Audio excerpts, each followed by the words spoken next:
Allah pemberi. Jadi kalau kamu juga ikut-ikutan, bukan jadi orang yang senang menerima, tapi jadi orang yang senang memberi, maka Allah Subhanahu wa taala akan alirkan kepadamu rezeki-rezeki yang bahkan dari arah-arah yang tidak disangka-sangka. Saudaraku sekalian yang saya muliakan, Hubabah Maryam pernah bilang, Halimah jangan takut ngasih. Nak, jangan takut ngasih. Allah itu seringkali ketika kamu ngasihnya banyak, Allah juga ngasihnya banyak. Ketika Allah ngelihat kamu jalur keluar duitnya itu banyak, Allah juga bakalan ngasih itu buat memenuhin jalur keluarnya uang tersebut gitu. Assalamualaikum warahmatullahi wabarakatuh.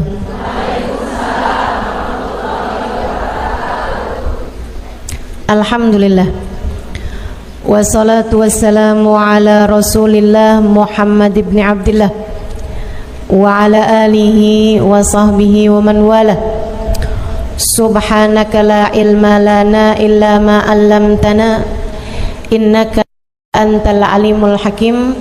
Rabbi syrah li sadri wa yassir li amri wahlul 'uqdatan min lisani yafqahu qawli, amma ba'du. Baik, sebelum kita mulai, kita akan baca niat belajar bersama-sama. Mudah-mudahan ilmunya nanti sekali lagi jadi ilmu yang manfaat buat kita sekalian. Bismillahirrahmanirrahim. Nawaitu ta'allum wa ta'lim wan naf'a wal intifa' wal mudzakarah wat tadhkir wal ifadah wal istifadah wal hidza 'ala tamassuk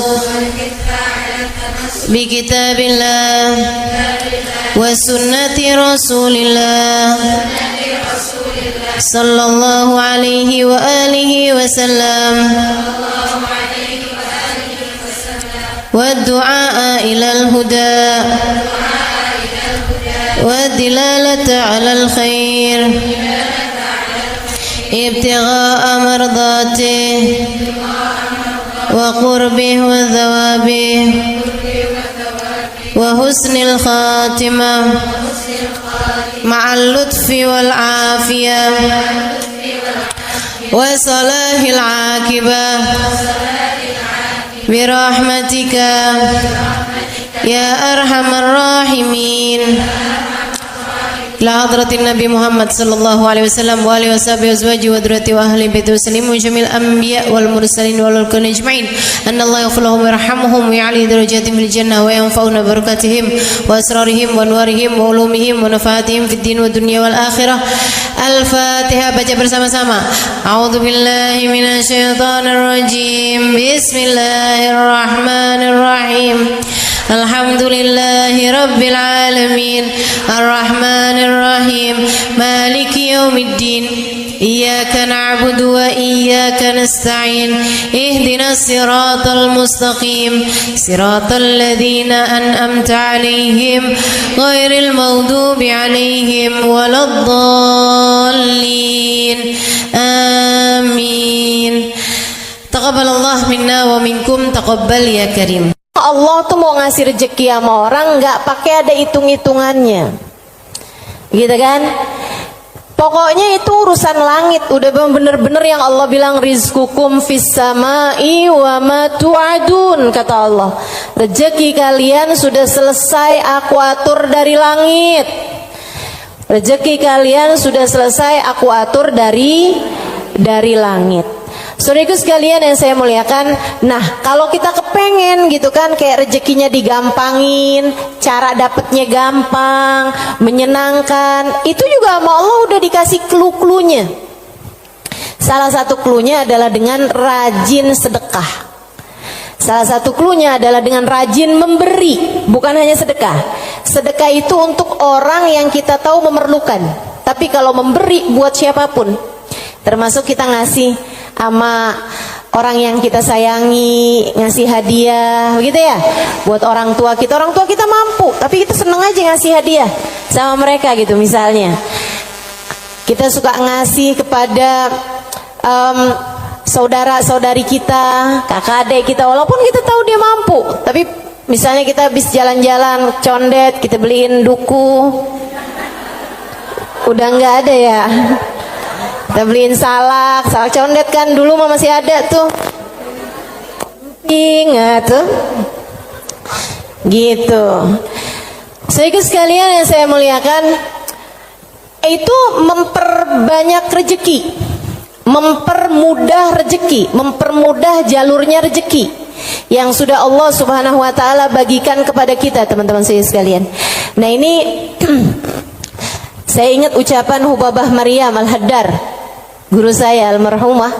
Beliau itu orang paling dermawan yang pernah saya kenal.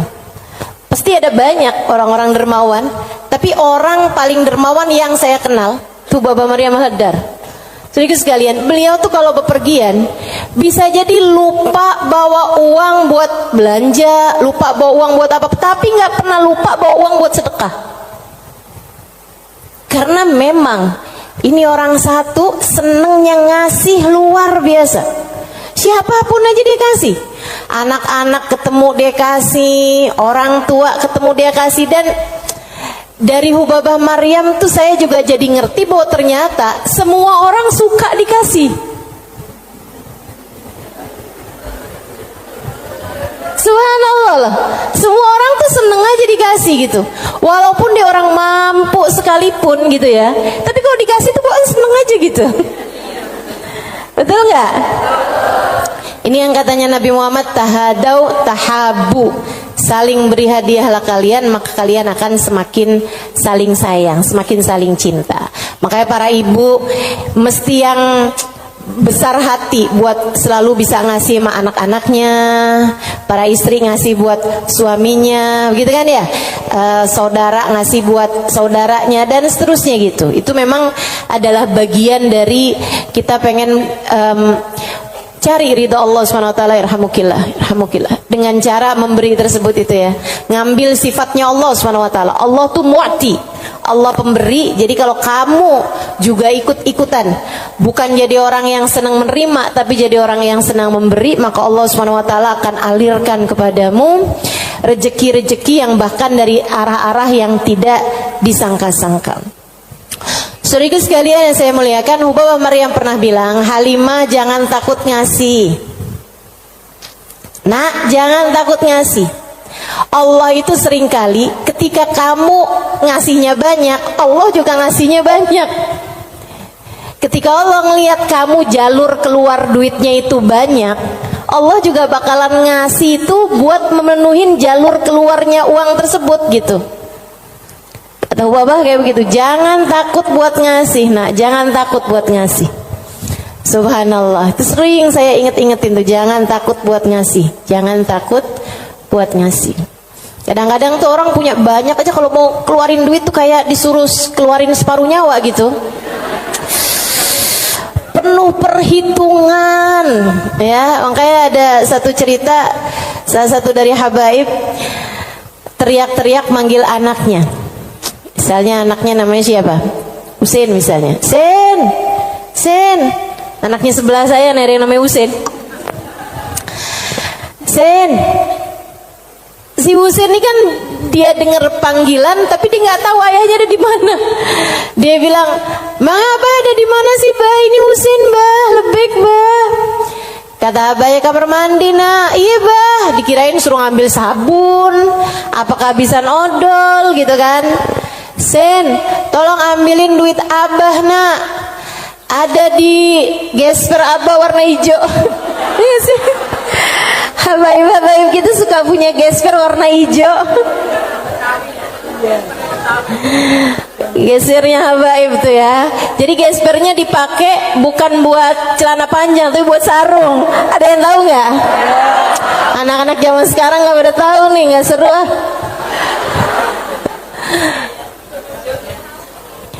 Dia bilang, ambilin duit Abah, nak. Kasihin kepada keluarga fakir miskin di jalan apa gitu, udah disebutin nama dia.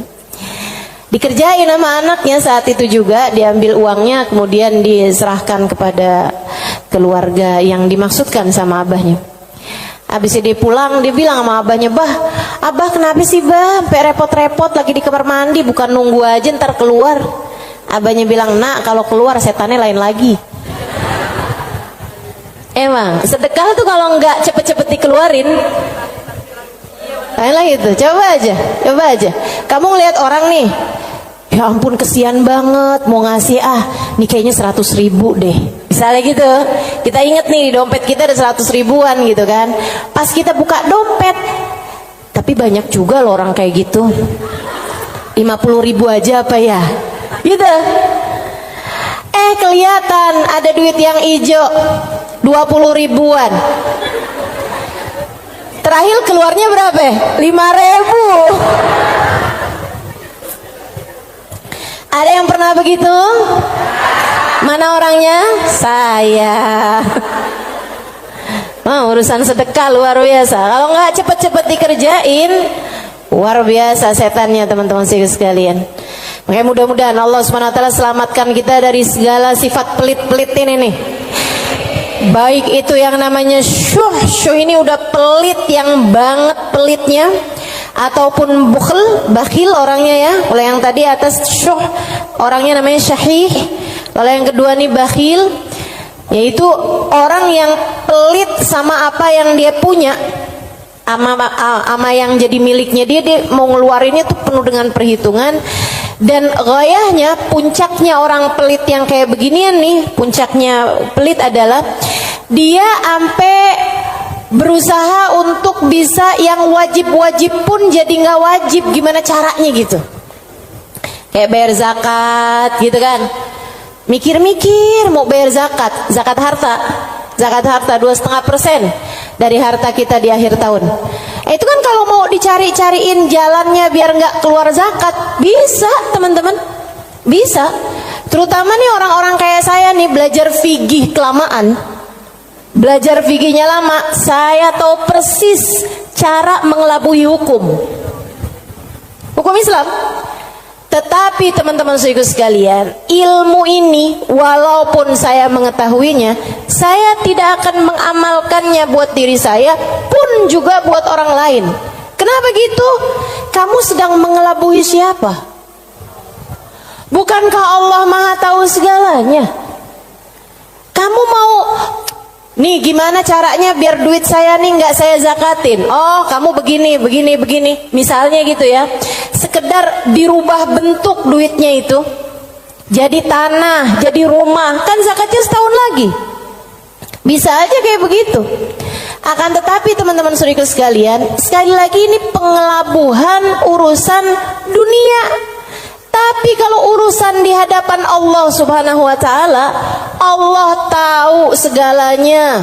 Allah paham niatmu, mau deket haul, mau deket waktunya wajib mengeluarkan zakat, kamu beli tanah biar duit kamu berubah jadi tanah untuk menghindarkan kewajiban zakat. Allah paham betul urusan apa yang ada di dalam hatimu itu. Jadi janganlah sok-sokan cari-cari. Mungkin ada pendapat lain yang bikin ini jadi nggak wajib, misalnya gitu kan. Ada aja, bisa aja teman-teman saudara sekalian. Orang yang belajar fikih bertahun-tahun itu akan ngerti caranya hal-hal yang seperti itu. Tapi tentu saja kita tidak akan mengamalkannya, sebab yang kita cari bukanlah pandangan manusia, yang kita cari bukanlah hukum dunia, akan tetapi yang kita cari adalah yang di sisi Allah Subhanahu wa ta'ala. Saya jadi ingat sama Syaiban. Ini yang dianggap sama Imam Syafi'i sebagai salah satu guru-gurunya Imam Syafi'i. Imam Syafi'i satu hari ditanya sama muridnya Imam Ahmad bin Hanbal, siapa aja guru-gurumu tuan? Sebutin sama Imam Syafi'i, fulan bin fulan, fulan bin fulan, fulan bin fulan. Kata Imam Syafi'i, Syaiban Ar-Ra'i. Siapa? Syaiban Ar-Ra'i. Kok saya nggak pernah dengar ya yang satu ini? Imam Syafi'i itu orang pinter, saudaraku sekalian, sangat pinter. Nih saya ceritain kecerdasan, kepandaian Imam Syafi'i. Imam Syafi'i itu kalau mau ngafal halaman 276, 277-nya ditutup dulu. Kenapa gitu? Karena kalau saya kelihatan suka ikutan masuk juga. Kecerdasan jenis apa itu coba? Ini kayaknya udah tingkat langit ke-7 nih cerdasnya nih. Itu bisa-bisanya gitu. Saya kalau mau ngafalin halaman misalnya 276, saya baca berulang-ulang, itu pun juga masih belum apal-apal gitu kan. Besokannya lagi saya ulang lagi, besokannya lagi saya ulang lagi juga gitu. Karena kalau nggak diulang-ulang ntar kayak suka gampang lupa nggak sih? Sedikit sekalian yang saya muliakan, ini buat ibu-ibu sih kayaknya nggak relate deh. Kita nih kadang-kadang baca surat Al-Kafirun aja bu, ujungnya nggak ke bawah-bawah. Bismillahirrahmanirrahim. Qul ya ayyuhal kafirun la a'budu ma ta'budun wa la antum a'biduna ma a'bud wa la ana a'budu ma abattum wa la antum a'biduna ma a'bud wa la ana a'budu ma abattum wa la antum. Mana dia nih ujungnya nggak kena-kena. Imam Syafi'i hafal Quran di usia 7 tahun seperti kita hafal surat Al-Fatihah sekarang. Kita hafal surat Al-Fatihah kan nggak kebalik-balik tuh. Apal aja biar sambil goreng, sambil apa aja yang namanya Fatihah mah nggak pernah keliru ya bu ya. Nah itu Imam Syafi'i hafal Al-Quran 30 juz kayak kita hafal surat Al-Fatihah sekarang. Disampaikan oleh guru kami Sayyidil Habib Umar bin Hafid. Teman-teman sekalian, gimana enggak tuh Imam Syafi'i itu belajarnya kayak gitu tuh modelannya tuh. Dulu Imam Syafi'i itu orang sangat nggak punya teman-teman. Imam Syafi'i itu duduk di majelisnya Imam Malik. Itu beliau pertama hadir duduknya di luar aja, nggak dicatat, dengerin aja. Karena nggak istilah katanya nggak ikutan bayar sekolahnya, jadi dia di luar gitu kan. Satu waktu habis selesai murid-murid pada keluar, gurunya nih ngeliatin si anak ini, dipanggil sama gurunya gitu.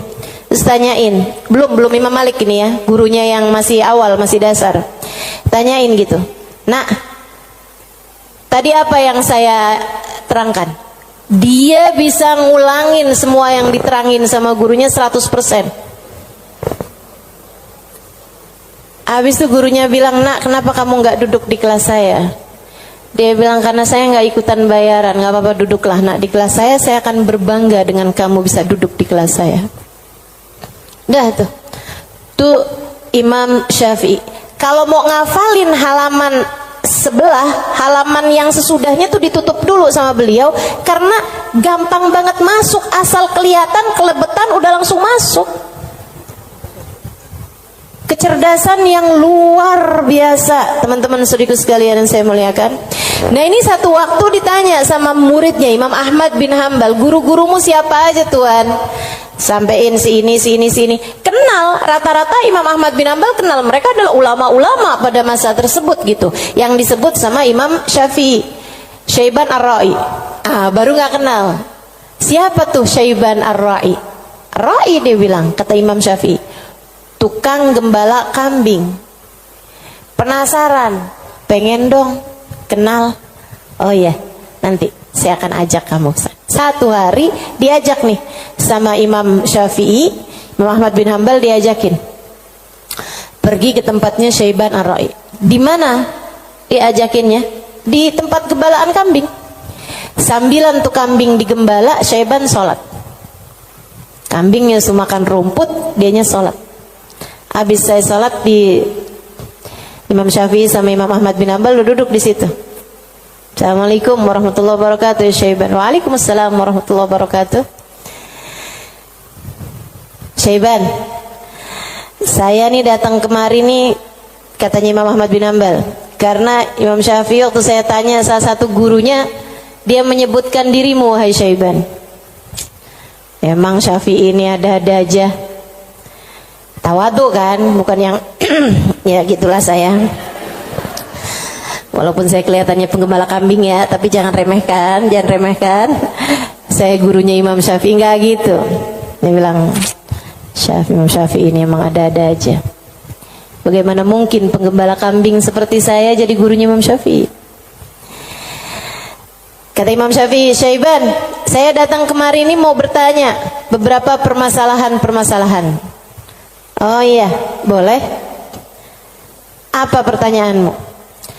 Yang pertama, kami mau tanya kepadamu urusan sholat. Kalau kamu nih ngerjain sholat, terus kamu lupa Syaiban, ini udah 2 rakaat apa baru 1 rakaat ya? Apa yang harus kamu lakukan wahai Syaiban? Syaiban jawab, ala madhabina au ala madhabikum. Sesuai madhab kalian atau sesuai madhab saya? Oh, Syaiban punya madhab, maaf, Syaiban punya madhab. Katanya Imam Syafi'i, emang ada 2 madhab nih dalam masalah ini? Iya, tentu saja. Madhab kalian selalu berbeda dengan madhab saya. Oh, boleh kami tahu kalau sesuai dengan madhab kami gimana Syaiban? Kalau madhab kalian, kalau lupa berapa rakaat sholat, ngambil rakaat yang sedikit, kemudian sesudahnya sujud sahwi. Iya benar, kata Imam Syafi'i, benar. Begitu memang yang disampaikan oleh baginda kita Nabi besar Muhammad sallallahu alaihi wasallam.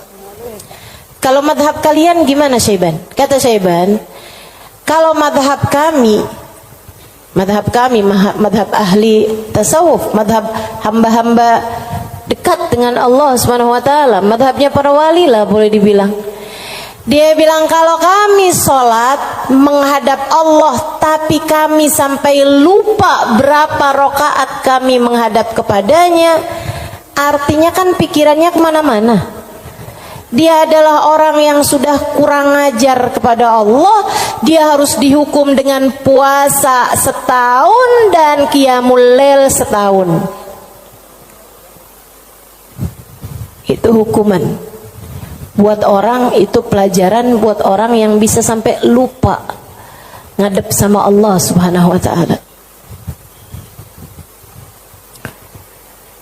Ada yang mau ikutan madhabnya Syaiban?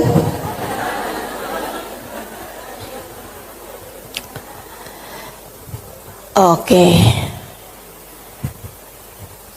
Imam Ahmad bin Hanbal dia mikir, pantesan nih orang jadi gurunya Imam Syafi'i. Nggak salah.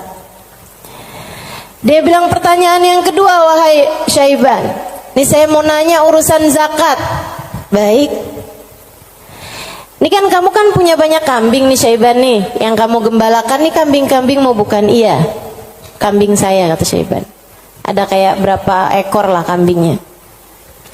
Dia bilang, berapa zakatnya kambingmu ini wahai Syaiban? Syaiban kembali nanya, ala madhabina am ala madhabikum? Madhab saya apa madhab kalian? Dia bilang, emang ada 2 madhab juga nih dalam urusan zakat ini nih? Iya, selalu ada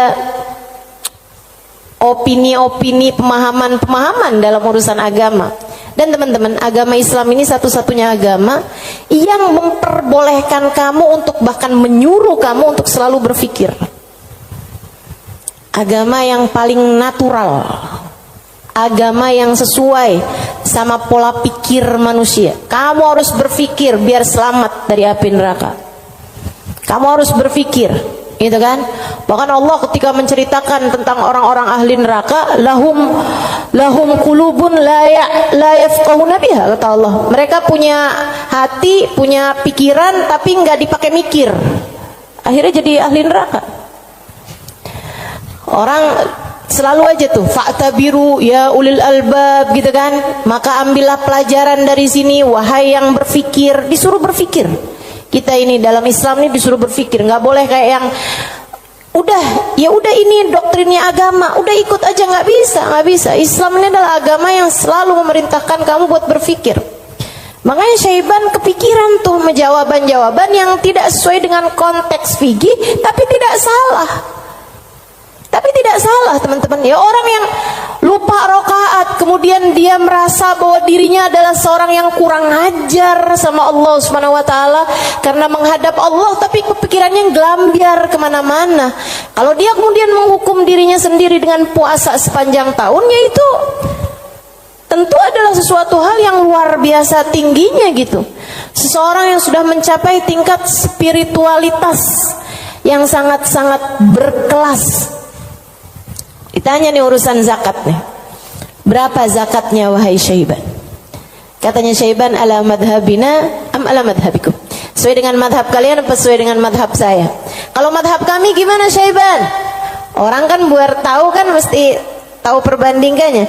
Oh, kalau madhab kalian 40 ekor kambing, 1 ekor kambing, 121, 2 ekor kambing, selanjutnya setiap 100, 1 ekor kambing. Iya benar. Kayak gitu tuh. Zakatnya kambing.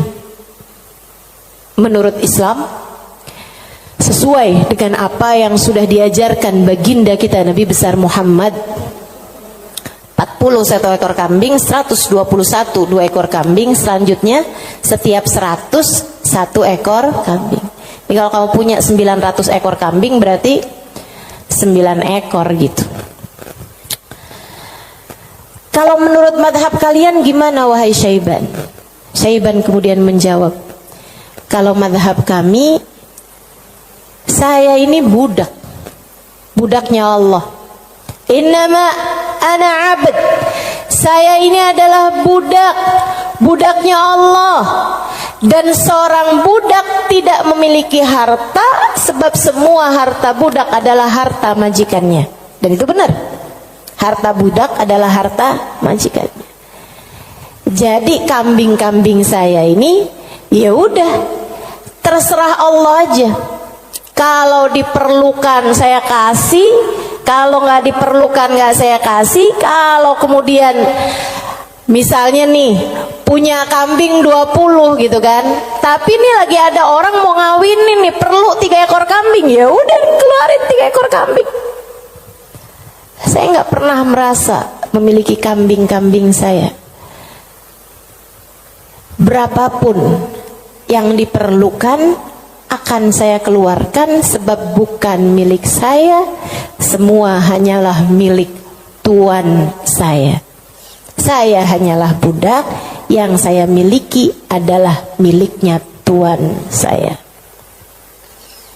Tuh, hamba berkelas.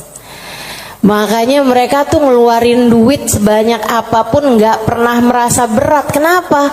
Ngerasanya cuma dititipin doang, nggak pernah ngerasa itu adalah milik dia gitu. Ngerasanya cuma dititipin doang. Makanya sedekahnya gede-gede teman-teman. Berjuang dengan hartanya tuh besar-besar. Dan saya ketemu orang-orang semacam itu. Punya duit berapa ya dikeluarin segitu-gitunya tuh. Itu ketemu orang-orang yang seperti itu gitu. Masya Allah, Masya Allah. Mudah-mudahan Allah angkat kepelitan dalam diri kita, insya Allah. Semoga Allah angkat sifat bukhl dalam diri kita, sifat syuh dalam diri kita ini. Amin ya rabbal alamin. Wa amma man bakhila bil infaq fi wujuhil khairat. Adapun orang-orang yang pelit dalam menafkahkan hartanya pada jalan-jalan kebaikan, wa taraikir kurubat, dan arah-arah gurubat, arah-arah ibadah. Maksudnya kalau disuruh keluarin hartanya buat yang lain misalnya gitu ya, dia ngawinin anaknya, udah jor-joran tuh. Tapi kalau giliran suruh nyumbang, itulah ya, dia punya hartanya banyak nih. Kalau misalnya duitnya itu mau dipakai buat bikinin pesta, bahkan sekedar pesta ulang tahun yang tiap tahun tuh keulang, kan gitu ya, itu dia akan kerjain gitu kan. Oh, ulang tahun kek, ulang tahun perkawinan kek, ulang tahun anaknya, ulang tahun cucunya, udah dikeluarin hartanya gampang banget gitu. Tapi giliran bikin maulid dong, ini kan lagi bulan maulid, udah banyak kok yang bikin maulid. Ya kalau gitu nyumbang deh buat orang yang bikin maulid, udah banyak yang nyumbang buat bikin maulid gitu. Jadi kalau urusannya yang kebaikan-kebaikan gitu kan, tuh ada pondok pesantren tuh lagi susah, oh ya udah deh ntar aneh sampein deh sama orang itu tuh, orang itu kaya tuh, banyak tuh duitnya tuh. Dia lupa kalau duitnya juga banyak. Ada orang-orang yang kalau jalan-jalan yang lain dia royal, dia biasa aja gitu, ngeluarinnya nggak berat. Tapi di saat dia suruh ngeluarin untuk jalan-jalan kebaikan, dia ngerasa berat. Yang kayak begini, ma'at tamakkun min dzalik, padahal dia mampu untuk melakukan itu, fahaluhu ahwan min halil ladzi qabla, keadaan dia masih lebih mending daripada keadaan orang-orang yang di atasnya, yang syuh atau yang yang syahih atau yang bakhil tuh ya. Yang atasnya itu sampai dengan yang wajib-wajib aja dia nggak mau keluarin. Kalau yang ini yang wajib sih dia keluarin sih. Yang wajib dia keluarin. Cuman kalau yang sunnah-sunnah gitu, kayak nyumbang-nyumbang, ngasih-ngasih sama orang, gitu-gitu dia tar dulu deh, duit saya juga nggak segitu banyaknya gitu kan. Ada orang nih susah-susah nih, terus dia bilang gitu, emang beneran susah anak-anak yatim gitu kan, korban bencana alam atau apa gitu, emang beneran susah. Itu juga mau ngeluarinnya kayak yang berat banget gitu. Yang kayak beginian gimana nih? Ahwan minal ladzi qabla, mendingan sih daripada yang sebelumnya. Sebutnya apa? Wa yusamma bakhilan aidan, disebut juga orang bakhil juga. Li'annahu qad adharal mal wa laqiba fi imsaki, karena dia mendahulukan harta untuk dirinya sendiri dan dia senang buat pegangin hartanya. Wa bakhila bi badlihi fi ma huwa arfa' lahu wa anfa' inda rabbih minad darajatil ula wal khairatil baqiyah fid daril akhirah. Karena dia itu kan bakhilnya itu menyelahkan sesuatu yang dia rasa lebih bermanfaat. Kalau dia disuruh nyumbang nih, kayak dia akan mikir yang daripada saya nyumbang, mendingan juga buat sekolah anak aja nih dulu, mendingan buat ngirimin anak dulu aja, mendingan buat ini aja, mendingan buat itu aja. Kayak yang dicari-cari gitu keperluan dia itu, mendingan ganti horden aja, mendingan ganti karpet aja, mendingan ada pintu model baru, mendingan saya ganti pintu aja, mendingan saya, pokoknya gitu aja gitu. Daripada dia mencari-cari, maksudnya daripada dia mengeluarkan hartanya untuk urusan-urusan yang sifatnya akhirat, dia akan lebih memilih untuk yang buka cabang aja, buka usahanya lebih luas aja, mendingan ini aja, mendingan itu aja, kayak gitu-gitu. Atau bahkan mendingan buat kawin lagi aja. Itu ngebantu orang juga. Dia akan nyari perempuan yang miskin juga. Gimana tuh? Wa madamal insan yarjah imsakul mal ala badli fi mahabillah wa maradi fa huwa ghairu khalin an syai'in minal bukhl. Dan sesiapa orang, selagi seseorang itu masih lebih mendahulukan, masih lebih mementingkan megang hartanya daripada menyerahkannya di jalan yang diridhoi Allah dan yang dicintai Allah, maka artinya orang tersebut belum kosong dari sifat pelit. Artinya dia masih punya sifat pelit dalam dirinya.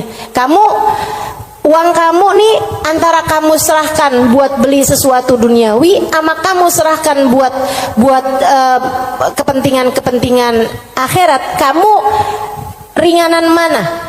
Ya kita masih lebih ringan untuk urusan-urusan dunia kita kan, betul nggak?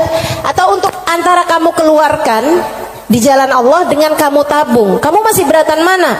Ya beratan ngasih lah. Kalau buat nabung kan ya buat diri kita sendiri, itu investasi masa depan, harus kita pikirkan juga kan. Ah itu berarti kata Imam Ghazali, Imamul Haddad, sini Imamul Haddad yang bilang ya, bukan saya ya. Berarti dia ya memang masih pelit juga. Kamu masih pelit. Selagi antara uang kamu pakai buat tabungan sama uang kamu serahkan untuk jalan-jalan kebaikan, kamu masih memilih untuk nabung. Berarti ini kayaknya kita semua masih pelit lah ya. Udah kita sepakatin aja dah. Masih pelit semuanya, ya Allah, ya Allah. Makanya masih harus terus-terusan berdoa.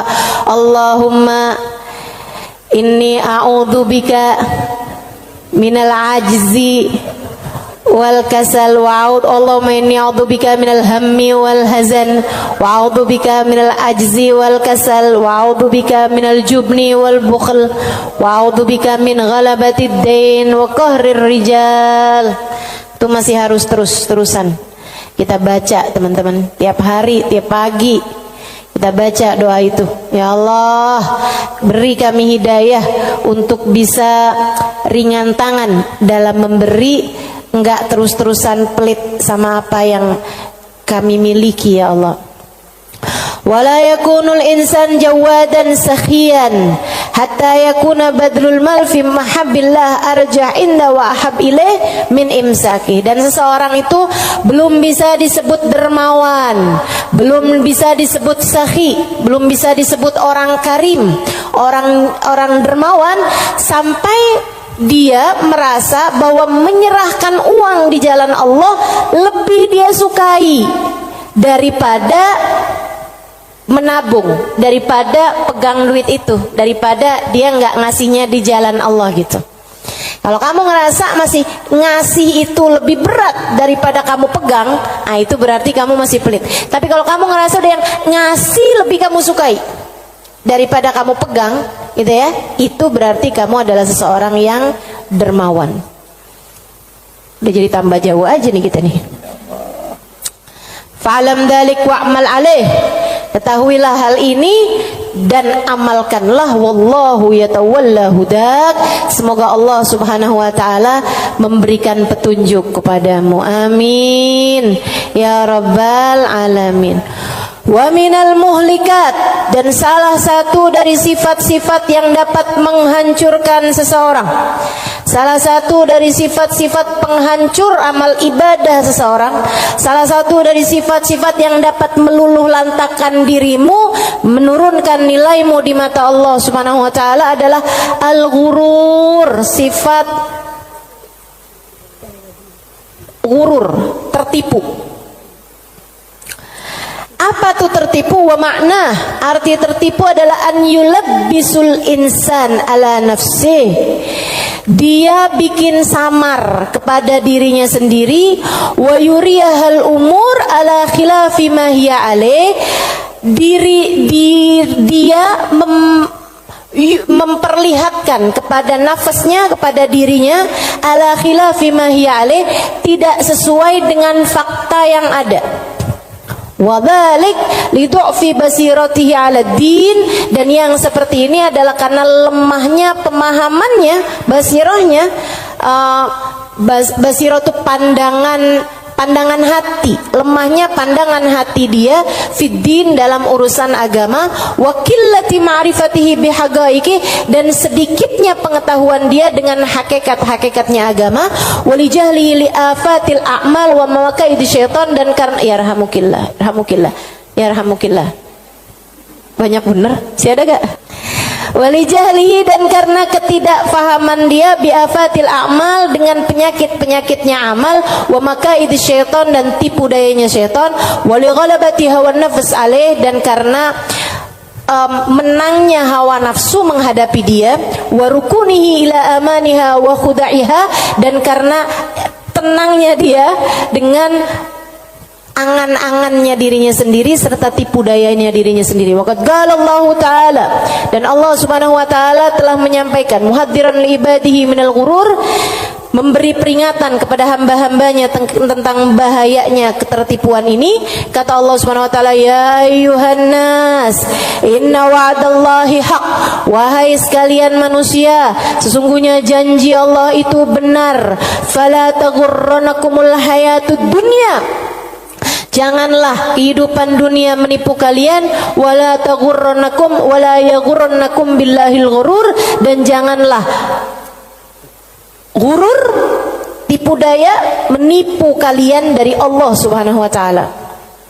Wa qala ta'ala fi wasfi ba'dil mughtarrin, dan Allah Subhanahu wa taala telah mensifati sifatnya orang-orang yang tertipu dengan firman Allah Subhanahu wa taala dalam akhir surat Al-Kahfi, alladzina dhalla sa'yuhum fil hayatid dunya wa hum yahsabuna annahum yuhsinuna sun'a.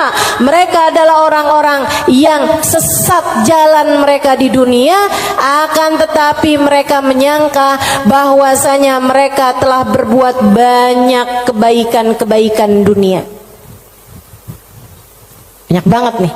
Nanti Imam Ghazali, Imam Al-Haddad akan menerangkan tentang mereka-mereka ini. Wa qala ta'ala, dan Allah Subhanahu wa taala juga menyampaikan, walakinnakum fatantum anfusakum wa tarabbastum wartabtum wa gharratkumul amani hatta jaa amrullah wa gharrakum billahil ghurur. Ini ayat sebelumnya sangat indah sekali nih teman-teman. Sebentar saya akan bukakan. Kata Allah Subhanahu wa taala, "Walakinnakum fatantum anfusakum." Akan tetapi kalian telah menipu diri-diri kalian sendiri. Wa tarabbastum, dan kalian menunda-nunda. Wartabtum, dan kalian merasa ragu. Wa gharratkumul amani, dan kalian tertipu dengan angan-angan kalian sendiri. Hatta jaa amrullah, sampai datang ajal menjemput kalian. Wa gharrakum billahil gharur, dan kalian telah tertipu, dan tipu daya telah menipu kalian dari Allah Subhanahu wa taala. Al-Hadid ayat 14. Al-Hadid ayat 14.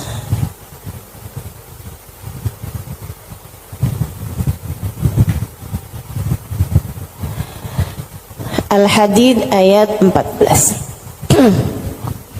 Nih. Ini serem sih. Saya mau baca ayat ini nih, pas baca Quran pas nyampe ayat-ayat ini. Ya Allah, ngerinya. Saya bacain ya.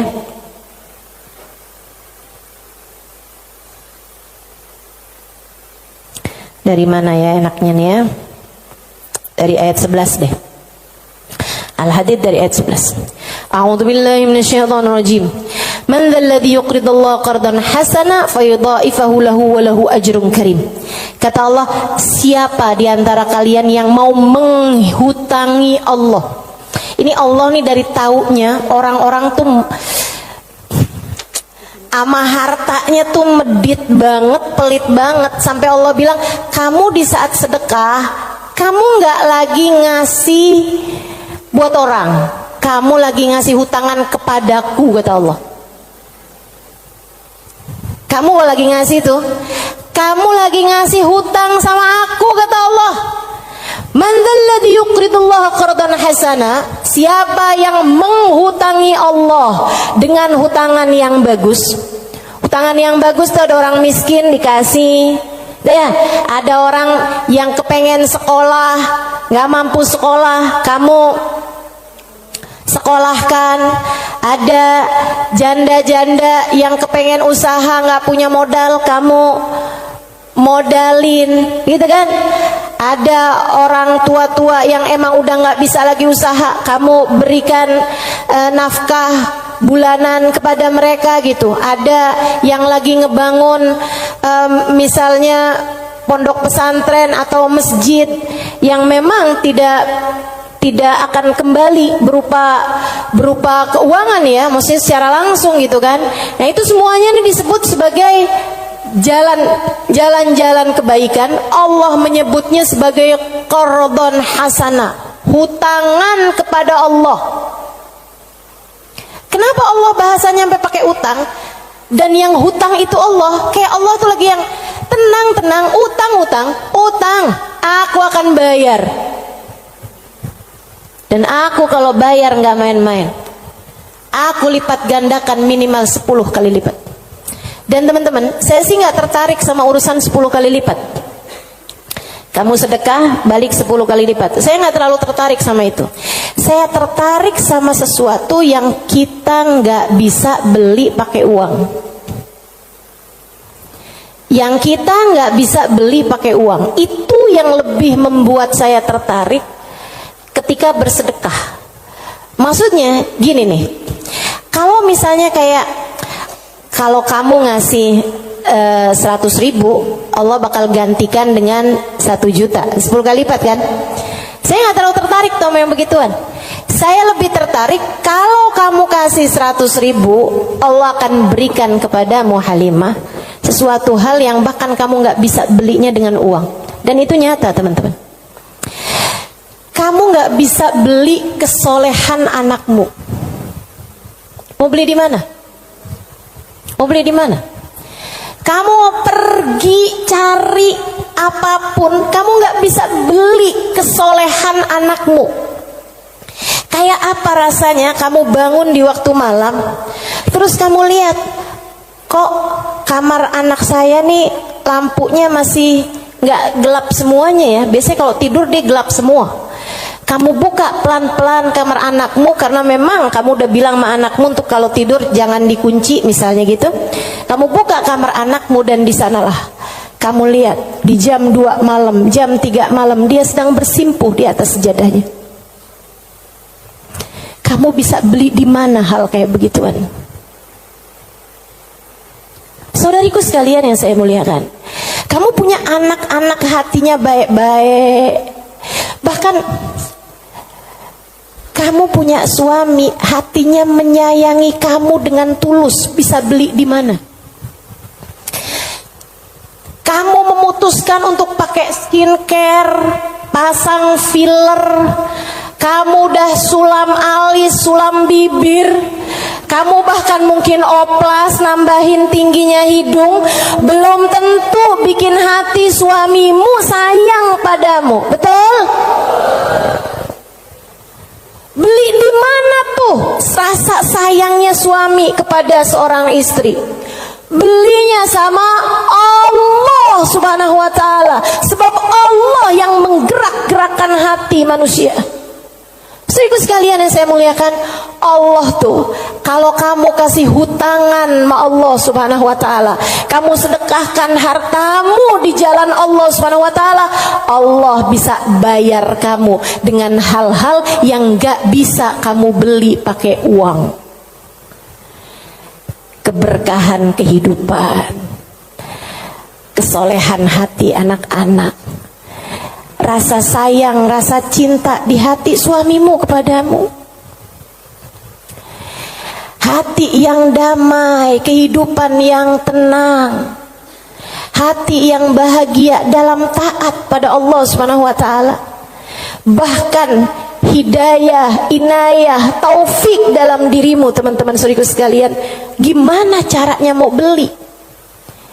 Kamu bisa bangun di waktu malam, kemudian 2 rakaat, 4 rakaat, 6 rakaat kamu mengerjakan ibadah pada Allah. Kemudian kamu beristighfar, kemudian kamu berdoa, kemudian kamu menyebut-nyebut namanya. Kenikmatan yang kayak begituan kamu gak bisa beli pakai uang. Itu hidayah dari Allah Subhanahu wa ta'ala. Suamimu gak mau sholat kecuali dengan berjamaah, itu hidayah dari Allah Subhanahu wa ta'ala. Yang beginian nih hidayah-hidayah menuju kepada surga Allah Subhanahu wa ta'ala. Hati lapang, hidup bahagia, hati tenang, gak bisa dibayar pakai uang. Gak bisa dibayar pakai uang. Dibayarnya pakai apa? Yang bisa mengerjakan adalah Allah. Maka hutangi Allah. Allah bisa membayarnya dengan itu semua. Karenanya saya sampaikan teman-teman, saya gak tertarik sama yang kalau kamu sedekah balik 10 kali lipat. Kalau kamu keluarin, kamu jual motor, kamu kasih sedekah, kamu dapat Avanza. Enggak, saya gak tertarik, mohon maaf. Bukan karena saya nggak tertarik sama pemberian Allah, tapi pemberian Allah yang masih bisa dibeli dengan uang, itu adalah pemberian-pemberian yang tidak berkelas. Allah bahkan memberinya kepada orang paling kafir di atas muka bumi sekalipun. Tapi kesolehan hati anak-anakmu, kesolehan hati suamimu, kesolehan dirimu sendiri, Allah kasih hidayah buat kamu bangun di waktu malam membaca beberapa ayat Al-Quran. Allah kasih kamu bangun di waktu malam, kamu menengadahkan tangan berdoa kepada Allah SWT. Saat itu Allah, setiap kali kamu memanggil ya Allah, ya Allah, ya Allah, Allah menjawab labbaik ya abdi was'adaik, labbaik wahai hambaku, apa yang kamu mau, apa yang kamu mau, minta apa yang kamu mau. Ampuni dosa-dosa saya ya Allah. Allah bilang labbaik hambaku, aku ampuni dosa-dosamu. Mudahkan saya berbuat kebaikan ya Allah, labbaik hambaku, labbaik hambaku, aku akan memudahkanmu berbuat kebaikan. Kasih saya ilmu yang manfaat ya Allah, labbaik hambaku, aku akan beri padamu ilmu yang manfaat. Saudariku sekalian yang saya muliakan, yang ini nih tidak akan Allah berikan kecuali kepada hamba-hambanya yang Dia cintai. Assalamualaikum warahmatullahi wabarakatuh.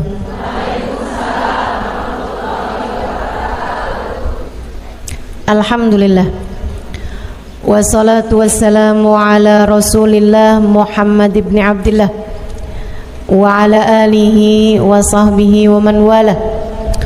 Subhanaka la ilma lana illa ma 'allamtana innaka antal alimul hakim. Rabbi shrah li sadri wa yassir li amri wahlul 'uqdatan min lisani yafqahu qawli, amma ba'du. Baik, sebelum kita mulai, kita akan baca niat belajar bersama-sama. Mudah-mudahan ilmunya nanti sekali lagi jadi ilmu yang manfaat buat kita sekalian. Bismillahirrahmanirrahim. Nawaitu ta'allum wa ta'lim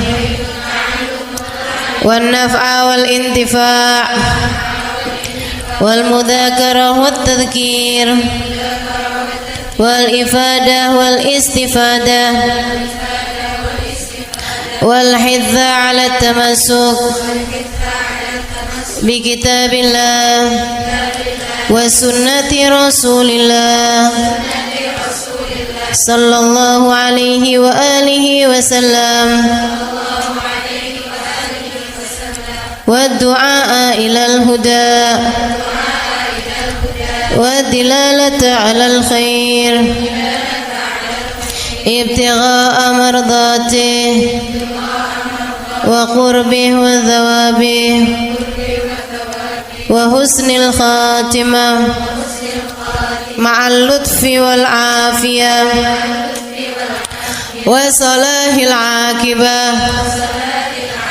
برحمتك يا أرحم الراحمين. إلى حضرة النبي محمد صلى الله عليه وسلم وآله وصحبه وأزواجه وذريته وأهل بيته وسلم وجميع الأنبياء والمرسلين والملائكة أجمعين أن الله يغفر لهم ويرحمهم ويعلي درجاتهم في الجنة وينفعنا ببركاتهم وأسرارهم وأنوارهم وعلومهم ونفعاتهم في الدين والدنيا والآخرة. Al-Fatihah, baca bersama-sama. A'udzu billahi minasyaitonir rajim. Bismillahirrahmanirrahim. Alhamdulillahi rabbil alamin. Ar-Rahmanir Rahim. Maliki yaumiddin. Iyyaka na'budu wa iyyaka nasta'in. Ihdinas siratal mustaqim. Siratal ladzina an'amta 'alaihim ghairil maghdubi 'alaihim waladdallin. Amin. Taqabbalallah minna wa minkum, taqabbal ya karim. Warraghbah fid dunya, sementara rakus ambisi terhadap dunia, tukathirul ham, bikin banyak sumpah, wal hazan, dan bikin banyak kesedihan. Bikin sedih badan kita, bikin sedih hati kita, bikin sumpek dan bikin akhirnya jadi berpenyakit ya badan kita ini. Ar-raghbah fid dunya. Wal batalah, sementara batalah, kalau di situ diartiin apa batalah? Nganggur ya, benar. Cuman bahasa yang enak apa ya? Tugasil galba, lalai dari Allah, maksudnya ya nggak kepengen dunia juga, nggak kepengen akhirat juga gitu, kayak gabut. Anak zaman sekarang bahasanya gabut ya. Gabut itu apa sih sebenarnya? Nggak ada kerjaan gitu kan? Itu kayak ada singkatan nggak butuh gitu kali ya dari itu ya. Nggak ngapa-ngapain gitu, pengangguran aja gitu, nggak jelas. Wal batalah tuh terlena, nganggur gitu kan, tidur mulu gitu, luntang lantung. Nah, ada orang luntang-lantung gitu kan. Dibilang luntang-lantung, dibilang lantung-luntang. Tugasul galba, bikin keras hati. Bikin keras hati. Nganggur tuh penyakit bahaya memang. Bahaya. Wa qala alaihi salatu wassalam, dan bersabda pula baginda Nabi besar Muhammad, Naja awalu hadhil umma bizuhdi wal yaqin. Awal umat ini terselamatkan dengan zuhud wal yakin, dan dengan keyakinan yang kuat. Wasayahlik akhiruha bil hirsi wa tulil amal, dan akan hancur akhirnya umat ini, akan hancur disebabkan hirs, ambisi terhadap dunia, wa tulil amal, dan panjang angan-angan. Wa ma warada minal ayati wal akhbar wal athar fi dammi dunya wa dammil muhibbina laha warraghibina fiha wa dammil hirsi 'alaiha kharijun anil hasr. Dan apa yang warid, apa yang datang dari ayat, hadis, athar itu yang disampaikan oleh Nabi maupun para ulama, fi dammid dunya, dalam celaknya dunia, maksudnya mengenai betapa buruknya dunia, betapa buruknya orang-orang yang mencintai dunia, betapa buruknya orang yang ambisi terhadap dunia, dan mil hirs 'alaiha, betapa buruknya orang yang rakus terhadap dunia. Banyak sekali kharijun anil hasr, enggak bisa kehitung. Ayat, hadis maupun ucapan para ulama mengenai betapa buruknya dunia, betapa buruknya para pecinta dunia dan lain sebagainya ini banyak banget hadisnya, keterangannya enggak kehitung. Watasani fil ulama, dan karangan-karangan para ulama rahmatullahi alaihim, semoga rahmat Allah senantiasa tercurah kepada mereka, minas salaf wal khalaf, baik dari ulama zaman dulu maupun ulama-ulama belakangan, masyhunah bidzalik, penuh sekali dengan hal-hal yang seperti itu. Kayak Imam Ghazali gitu kan, nulis dalam kitabnya baik Ihya Ulumuddin ataupun kitab yang terakhirnya beliau itu namanya Minhajul Abidin dan lain sebagainya, itu banyak banget mengenai hal-hal yang seperti ini gitu. Betapa pentingnya kita untuk zuhud terhadap urusan dunia. Tsumma inad dunya ibaratun wallahu a'lam bisawab. Sampai situ ya. Nabi Muhammad alaihissalam mengatakan, az-zahada fid dunya tuyayyihul qalba wal badan. Zuhud dunia nih. Apa tuh zuhud? Zuhud itu teman-teman tidak mengharapkan kesenangan dunia dari Allah sekalipun ya, enggak minta gitu, enggak seneng gitu sama kesenangan dunia dari Allah. Itu namanya zuhud akhirat. Dan juga teman-teman, zuhud ama manusia itu tidak menginginkan apa yang ada pada manusia, apa yang dimiliki orang enggak kepengen. Itu kan, itu namanya zuhud fima fi aidin nas. Ini disampaikan Nabi Muhammad dalam hadisnya, izhad fid dunya yuhibbukallah, wazhad fima fi aidin nas yuhibbukan nas. Kata Nabi Muhammad alaihissalam, zuhudlah kamu dari dunia. Zuhud tuh enggak seneng, enggak ambisi, enggak fokus kepada kesenangan dunia maupun pencapaian dunia. Hati-hati, tipis teman-teman bedanya, gitu kan? Pencapaian dunia, saudara sekalian, kayak gini loh, banyak followers, majelisnya jadi rame, itu tipis tuh antara kamu kepengen akhirat sama kamu kepengen dunia. Buat siapanya? Bukan buat yang hadir. Saya rasa kalau yang hadir mudah-mudahan baik gitu kan. Tipisnya itu buat pelaku-pelaku dakwah, baik yang rumahnya buka buat majelis atau dia buka majelis, atau yang ngajarnya nih gitu. Karena kalau tujuannya senengnya itu adalah urusan-urusan dunia, tuh tipis banget setan nantinya tuh bisa masuk dari arah situ. Dari arah situ masuknya. Izhad fid dunia, kata Allah Subhanahu wa taala. Makanya dari tipisnya nih yang saya sebut tadi itu ya, kayak keinginan kamu tuh dunia apa akhirat, keinginan kamu tuh pujian manusia atau pujian Allah. Itu sampai-sampai banyak dari para wali-walinya Allah Subhanahu wa taala meninggalkan kemasyhuran dunia karena khawatir sama hatinya. Banyak saudaraku sekalian. Sampai ada di antara para wali itu yang sampai berpura-pura nyuri, sampai dikejar orang gitu kan. Kenapa dikejar orang? Karena yang dia curi adalah bajunya seorang perempuan yang lagi mandi. Ada orang lagi mandi, wali loh yang ngerjain. Untung belum zaman viral internet ya. Ini kalau zaman viral internet kayak apaan tuh orang ngejat dia tuh kan, udah nganggepnya udah hancur banget dah gitu. Tapi memang itu yang dicari sama beliau. Yang dicari sama beliau adalah menghindar dari kepopuleran, menghindar dari apa yang orang-orang cari dari kemuliaan dunia, karena khawatir hatinya terselip rasa keinginan untuk dianggap mulia di dunia menghancurkan kemuliaannya di akhirat.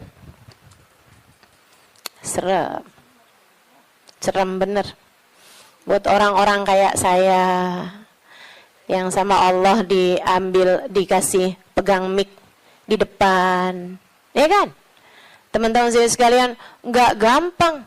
Makanya kalau ada yang bisa kamu lakukan untuk saya, doain, biar bisa ikhlas, doain, biar bisa benar gitu, jaga hati, doain, biar disayang Allah gitu.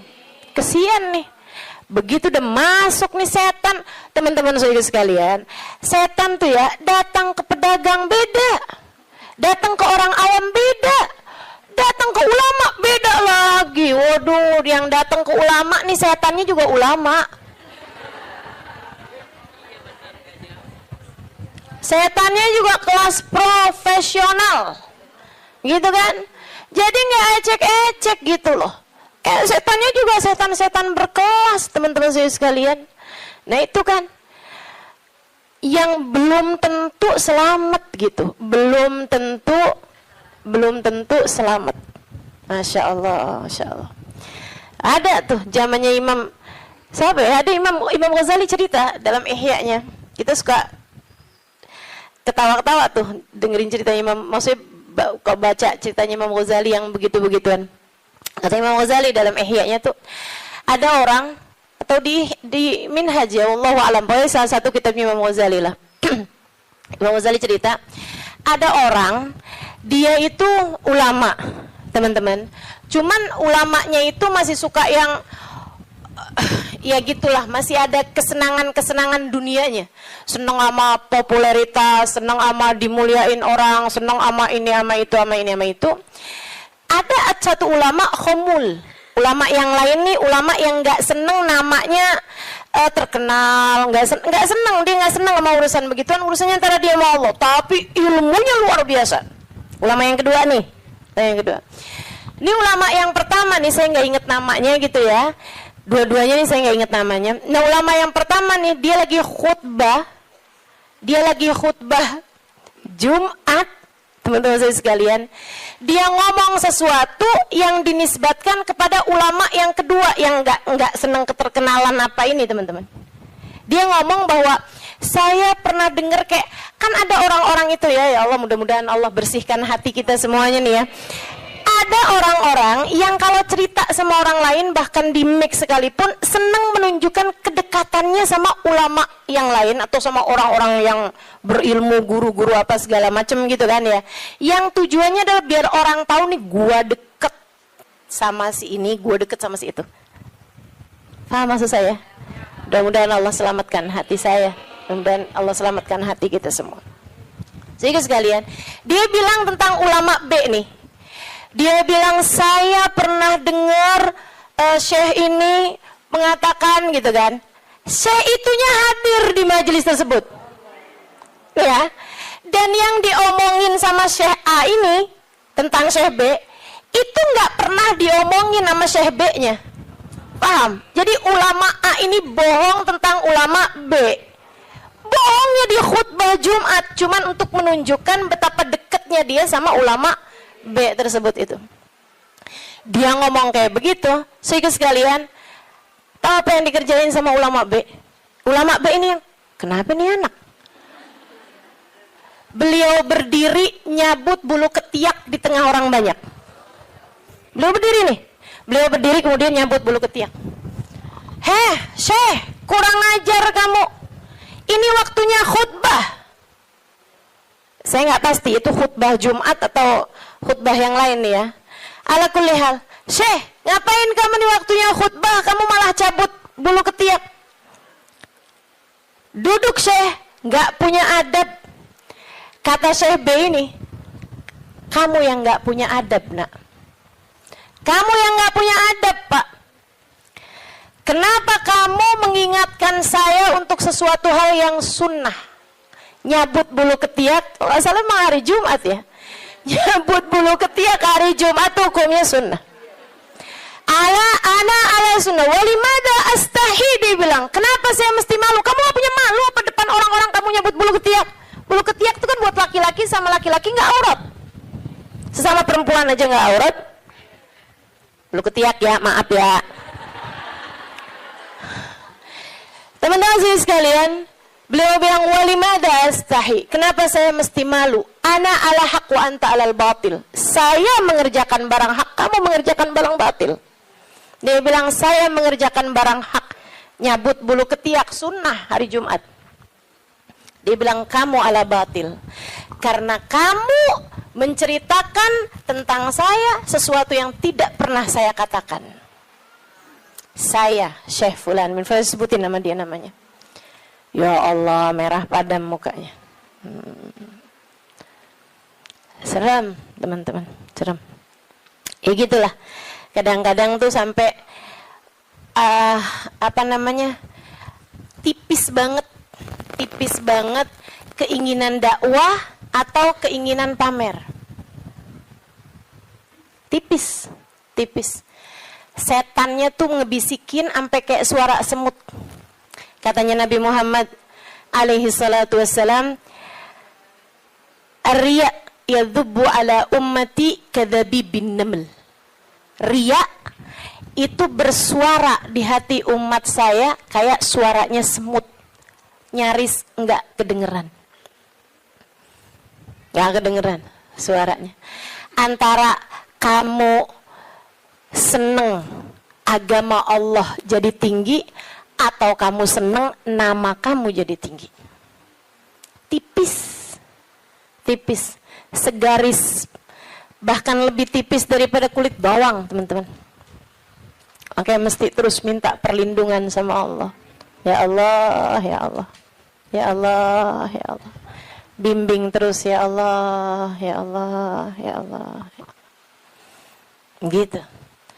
Mudah-mudahan Allah karuniakan keikhlasan bagi kita sekalian insyaallah.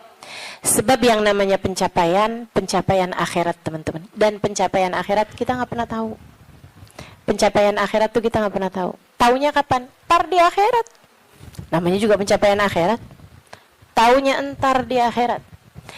Saat kamu berhasil menghadap Nabi Muhammad.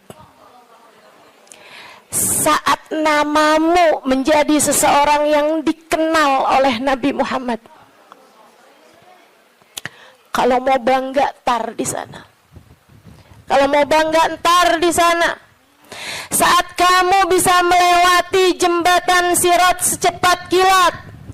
Saat kamu bisa selamat masuk surga Allah Subhanahu wa taala. Saat kamu bisa digiring di belakang bagindamu Nabi besar Muhammad. Mau membusungkan dada saat itulah silahkan. Mau ngerasa diri sesiapa saat itulah silahkan. Mau menganggap diri berhasil mencapai kemuliaan saat itulah silahkan. Mau menganggap diri mencapai pencapaian dalam dakwah saat itulah silahkan. silahkan. Mau menganggap diri soleha, saat itulah silahkan. Jika sampai namamu dipanggil oleh Nabi Muhammad, jika sampai kamu diperkenankan bersalaman dengan Nabi Muhammad, jika sampai Nabi Muhammad berkata raditu biki, aku ridho kepadamu, saat itulah silakan melayang-layang teman-teman. Sebelum itu terjadi, kamu masih antara-antara, kamu masih ada di tepi jurang. Selagi itu belum terjadi, kamu masih ada di persimpangan jalan antara dinaikkan kepada Allah atau dihancurkan oleh Allah Ta'ala.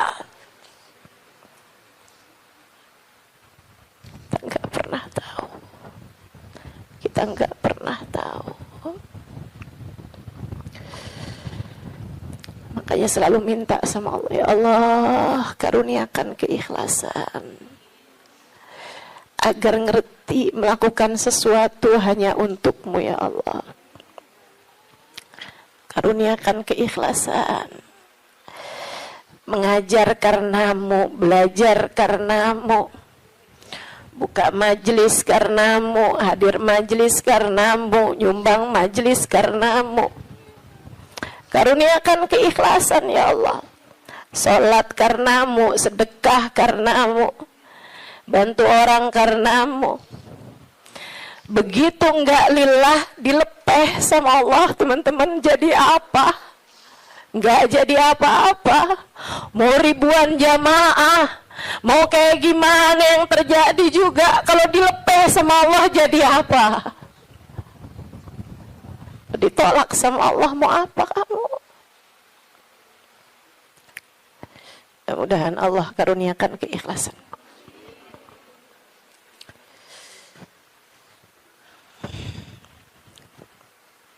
Az-zahada fid dunya, zuhud di dunia, zuhud dunia, ngarepnya cuma Allah semata. Izhad fid dunya, yuhibbukallah. Kalau Allah lihat hatimu nggak punya ketertarikan sama dunia, Allah cinta padamu. Gitu kata Nabi Muhammad. Hati kamu masih ngarep dunia nggak nih? Hati kamu masih ngarep harta, pandangan orang, jabatan, kemuliaan di mata manusia? Kamu masih fokus ke sana apa enggak gitu? Hati kamu masih fokus ke sana, jangan salahkan siapa-siapa. Kalau Allah pun juga belum fokus mengaruniakan rahmatnya kepadamu. Sebab aturannya jelas, kata Nabi Muhammad, izhad fid dunya yuhibbukallah. Bagaimana mungkin Allah akan menempati hatimu jika hatimu masih penuh sesak dengan selainnya? Teman-teman, kamu kalau mau taruhin di kamarmu itu lemari baru, tempat tidur baru, kamu mesti keluarin yang lama. Kalau kamarmu itu masih banyak banget barang-barang lain, yang nggak mungkin yang baru bisa masuk ke dalam kamarmu. Kan begitu? Hati kamu juga gitu. Hati kamu juga gitu. Sehingga sekalian yang saya muliakan, bagaimana mungkin Allah akan berkenan bertahta di hatimu jika hatimu selama ini masih penuh sesak dengan selainnya? Penuh sesak dengan selainnya, penuh sesak dengan anggapan orang, penuh sesak dengan cinta manusia. Yang kamu pikirin gimana biar suami tetap cinta padamu. Duh, kamu luar biasa. Siapa yang lagi di WhatsAppin sama suami, siapa yang lagi diteleponin sama suami, sekarang suami lagi di mana, sama siapakah, jangan-jangan dia sedang berada dalam pelukan perempuan yang lain. Waduh, bagaimana kamu berharap Allah bertahan tahta dalam hatimu jika hatimu penuh sesak dengan selainnya. Teman-teman, keluarkan nya yang kecil-kecil agar nya yang besar berkenan bertahta di hatimu. Keluarin yang lain-lain. Keluarin perkara harta, perkara cinta manusia, pujian orang, semuanya keluarin. Jangan selalu nanya apa yang saya inginkan, apa yang saya ingin kerjakan. Tapi selalu bertanya, apa yang Allah inginkan, apa yang Allah mau saya kerjain. Terus gitu. Hidup belajar terus insya Allah. Izhad fi dunia, kata Allah. Kalau Allah lihat hati kamu kosong dari mencintai dunia, Allah akan bertahta di dalamnya. Allah akan cinta kepadamu, teman-teman. Yuhibbukallah, kamu akan dicinta sama Allah kalau begitu. Wazhad fima fi aidin nas yuhibbukan nas. Kamu pengen dicintai sama orang? Cintai, disenengin sama manusia? Seenggaknya gitu, punya teman-teman baik, punya kawan-kawan baik gitu.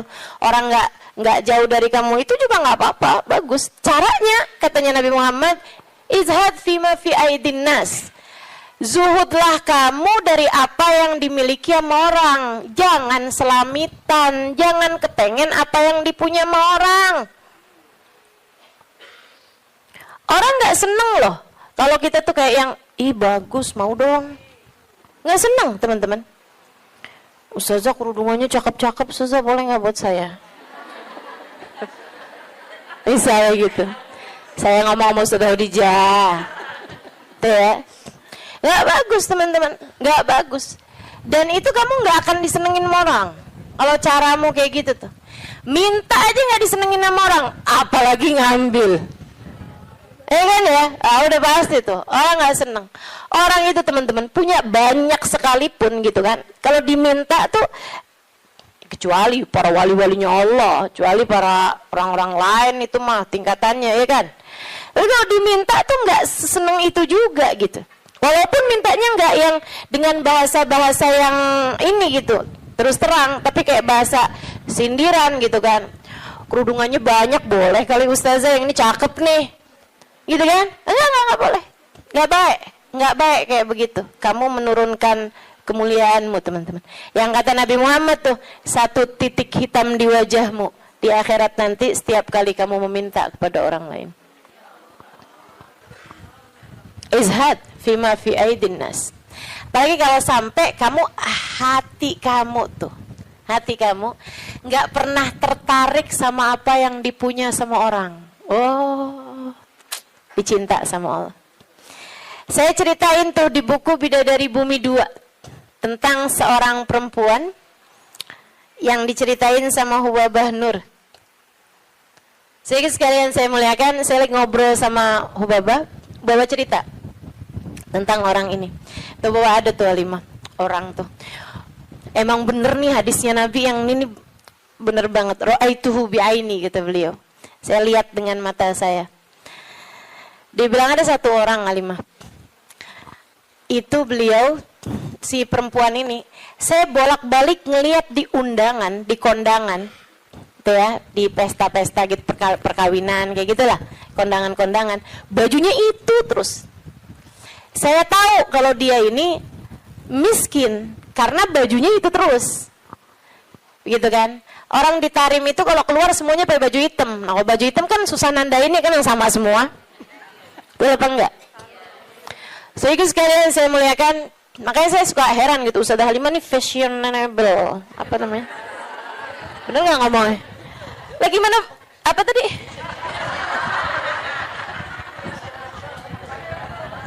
Gimana ngomongnya? Itu dah, pokoknya itu dah. Lah orang saya tiap hari pakai hitam. Begitu ya.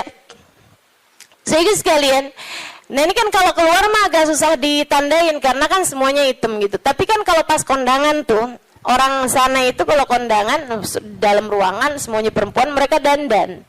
Mereka pakai baju gitu kan. Pakai baju yang berwarna-warni, ya. Pakai baju warna-warni, nggak ada yang pakai baju hitam tuh, nggak ada yang pakai baju hitam. Saya waktu dulunya nggak tahu gitu kan, saya pakai baju hitam aja gitu masuk. Buka, waduh gimana nih mau buka ya? Habisannya terus udah ngerti gitu lama-lama. Jadi teman-teman, kata Hubabah, orang ini kalau kondangan baju itu mulu. Akhirnya saya punya niat, kalau nanti saya keluarin baju, saya panggil tuh orang. Saya cari tahu dan dia nih rumahnya ini apa, keluarganya siapa gitu. Saya paham, saya tahu tempatnya, karena Tarim tuh kecil, kota kecil. Ya, semua orang memang saling kenal satu sama lain. Akhirnya dia bilang, kata Hubabah, waktu saya datang baju-baju yang baru-baru, ada orang ngasih ini apa segala macam, yang lama-lama saya keluarin. Hubabah tuh begitu teman-teman, ngajarin kepada kita jangan sampai yang aduh penuh banget, kamu masuknya iya keluarnya kagak gitu kan. Ada yang masuk, ada yang keluar. Akhirnya mau Hubabah baju-baju yang lama-lama tuh dikeluarin, bagus-bagus tentu aja ya, dan semua orang juga seneng dapat bajunya Hubabah gitu kan. Jangan terus minta, jadi kepikir nih, berangkat ke Tarim meminta baju mau Hubabah. Tentu berkah kan ya, tentu berkah. Tapi ya sekali lagi jangan minta. Subhanallah teman-teman, kalau nggak minta tuh, kalau mintanya mau ntar kasih. Jadi kepikir ya, mau minta sama Allah, nggak usah yang gitu-gitu juga. Mau minta sama Allah tuh pahala aja, udah pasti enak. Teman-teman sih sekalian, akhirnya Hubabah itu ngeluarin baju-baju beliau, ada setumpuk lah gitu. Beliau panggil tuh orang perempuan itu, panggil sama Hubabah. Dia seneng banget, dan memang miskin banget teman-teman. Bajunya cuma itu aja, buat kondangan itu, buat keluar itu, buat sholat itu gitu. Dia cuma segitu itu bajunya gitu. Baju sholat kayak mau kena gitu, tuh ya. 2, kalau 1 dicuci kan ada gantinya gitu. Terus baju keluar dia gitu, baju hitam 1, terus baju hari-harinya dia kayak daster gitu buat di rumah, 2 potong 2 biji gitu, tuh 1-nya lagi baju buat kondangan. Udah gitu aja, simple hidupnya. Jadi sekalian dipanggil tuh perempuan sama Hubabah. Kata Hubabah, saya habis ngeluarin baju-baju nih, silahkan kamu pilih yang mana yang kamu mau, sisanya tolong bagiin, kamu yang bagiin gitu, sama siapa yang kamu mau deh gitu. Di depan Hubabah nih, majelis nih, dia bilang, oh gitu Hubabah, Masya Allah Hubabah, Masya Allah, mudah-mudahan Allah berkahi Hubabah, mudah-mudahan doain panjang lebar gitu. Saya pikir orang alhamdulillah ya, saya memberi kepada orang yang tepat nih gitu. Orangnya seseneng itu gitu dikasih baju. Makasih Hubabah, makasih. Mudah-mudahan Allah tambahin Hubabah, mudah-mudahan doa apanya. Habis itu dia sama satu, wah ini cocok nih buat ponakan saya nih. Kata, wah ini cocok nih buat teman saya sih itu.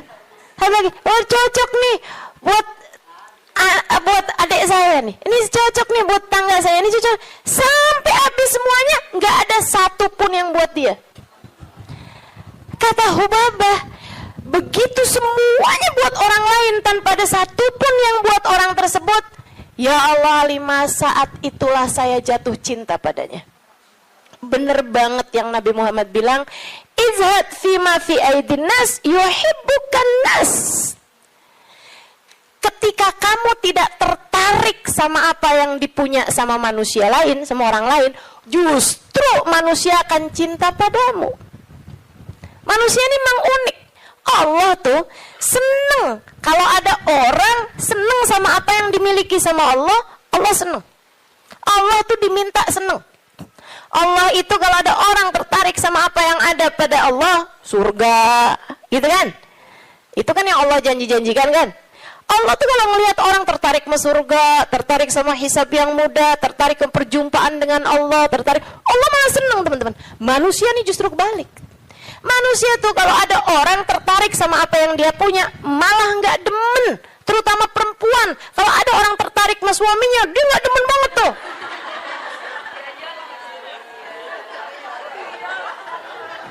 Ya iya kan, Mang, saya kan lagi bilang. Allah kan nggak gitu.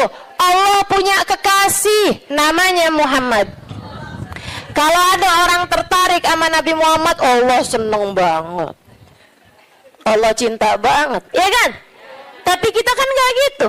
Kita punya tas. Kalau ada orang tertarik sama tas kita, boleh dong. Nggak demen kita. Betul. Kita lagi makan nih, terus ada yang kayaknya enak tuh yang di piring. Boleh nggak perkedelnya buat saya aja? Gedek apa seneng? Gedek, teman-teman, nggak seneng. Kesel kita. Gitu, emang manusia tuh kayak gitu. Sama apa yang dia punya, orang lain tertarik, dia nggak senang. Dia nggak senang. So, itu sekalian yang saya muliakan. Katanya Ubabah, begitu dia tidak tertarik sama apa yang saya punya, bahkan sama sesuatu yang udah saya bagiin, udah saya kasih sama dia, dia nggak tertarik terhadap dunia, saya jatuh cinta sama dia. Masya Allah. Saya langsung masuk lagi ke kamar, saya ambil baju yang saya sayangi, yang saya sukai, saya lipat bagus-bagus, saya kasihin sama dia. Saya bilang, yang ini untuk kamu, saya minta tolong sama kamu, pakailah baju ini buat kamu, saya nyari berkah dari kamu, saya pengen dapat berkah kamu, tolong pakailah baju saya ini untuk kamu. Ubabah nyampe tolong-tolong sama dia. Masya Allah. Tuh saudariku sekalian, orang tuh bisa mulia kayak gitu tuh. Jadi yang memuliakanmu tuh bukan harta. Sebagaimana yang sering saya sampaikan padamu, kemuliaanmu tidak ada pada harta, kemuliaanmu tidak ada pada tahta, jabatan, kemuliaanmu tidak ada pada rupa, kecantikan. Enggak gitu ya. Kemuliaanmu tidak ada bahkan pada ilmu. Kemuliaanmu tidak ada pada ibadahmu juga enggak. Teman-teman saya sekalian, ibadah mah kita kerjain aja. Tapi bukan berarti kamu udah ibadah terus kamu jadi mulia, enggak gitu juga. Kemuliaanmu ada pada Allah Subhanahu wa taala. Allah berikan kepada siapapun yang Dia kehendaki. Makanya nyari mulia, deketi Allah. Deketi Allah. Mudah-mudahan kita tidak dihalangkan untuk bisa dekat dengan Allah Subhanahu wa ta'ala. Itu zuhud, teman-teman. Suatu hal yang perlu banget buat kita minta. Ya. Katanya Imam Ghazali, kalau buat zuhud kayak zuhudnya orang-orang dulu, kayak zuhudnya para sahabat, oh kamu nggak sanggup tuh. Kamu nggak sanggup. Menjadikan semuanya buat Allah, kayak yang saya ceritain kemarin tentang Syaiban Ar-Ra'i. Semua kambing milik Allah Subhanahu wa taala. Yang dimauin sama Allah kita kasihin. Begitu kan? Kita nggak benar-benar punya, katanya Syaiban. Ini kalau mau zuhud-zuhud kayak orang-orang dulu gitu rada berat, teman-teman. Akan tapi kata Imam Ghazali, buat kalian ada dua aja dah zuhudnya. Gimana tuh Imam? Zuhud buat kalian dua aja. Yang nggak punya jangan tertarik, yang nggak punya jangan minta, jangan tertarik, jangan nggak ada urusan, gitu ya. Sama yang barang yang kita nggak punya, sama perkara yang kita nggak punya, kamu nggak usah minta, kamu nggak usah tertarik. Yang ada jangan dinikmati sendirian. Dunia yang kamu punya jangan dinikmati sendirian, bagi kepada yang lain. Yang kamu nggak punya, nggak usah minta. Bahkan kepada yang punya, yaitu Allah Subhanahu wa taala. Yang kamu nggak punya, nggak usah tertarik gitu. Ustazah, jadi kita minta sama Allah pun juga nggak usah, Ustazah. Ya kalau kamu nggak sanggup, ya minta sama Allah aja lah. Begitu kan? Minta sama Allah. Jangan sampai minta sama orang. Jangan minta sama suami. Teman-teman saya suka, Ustazah serius nih nggak minta sama suami. Ih, saran saya begitu. Kalau kamu mau ikut saya, saran saya begitu. Saya alhamdulillah sampai sekarang kayaknya hampir nggak pernah minta sama suami. Alhamdulillah. Ya Ustazah kan ada duitnya banyak. Ya sekarang duit saya banyak, teman-teman. Sekarang duit saya banyak. Ini saya ceritain ya, sekedar tahaddusan bin ni'mah. Saya itu pulang dari Tarim, teman-teman, nggak kenal duit. Saya itu kenal dari Tarim, itu bolak-balik, pergi-pergi kemana-mana kagak bawa duit. Masya Allah. Sampai suami sih ketawain saya dulu. Pernah gitu satu waktu, saya pergi majelis. Teman-teman pasti nggak tahu tuh, zaman saya belum terkenal. Tahun 2003, tahun 2002 gitu kan. Saya pernah ada majelis maulid. Banyak dulu majelis maulid yang saya hadir nggak diminta bicara, banyak. Saya berulang kali hadir di Al-Hawi nggak diminta bicara. Ya hadir aja nggak apa-apa. Kenapa emang? Kita ngarep berkah, teman-teman. Ustazah kalau sekarang hadir di Al-Hawi nggak diminta bicara, hadir apa enggak? Ya hadir lah. Beberapa tahun yang lalu juga saya hadir di Kuitang nggak diminta bicara, nggak apa-apa. Kenapa emang? Kenapa emang? Lah kenapa kamu yang repot? Kenapa tuh? Repot kamu? Kalau saya nggak diminta bicara, kamu repot?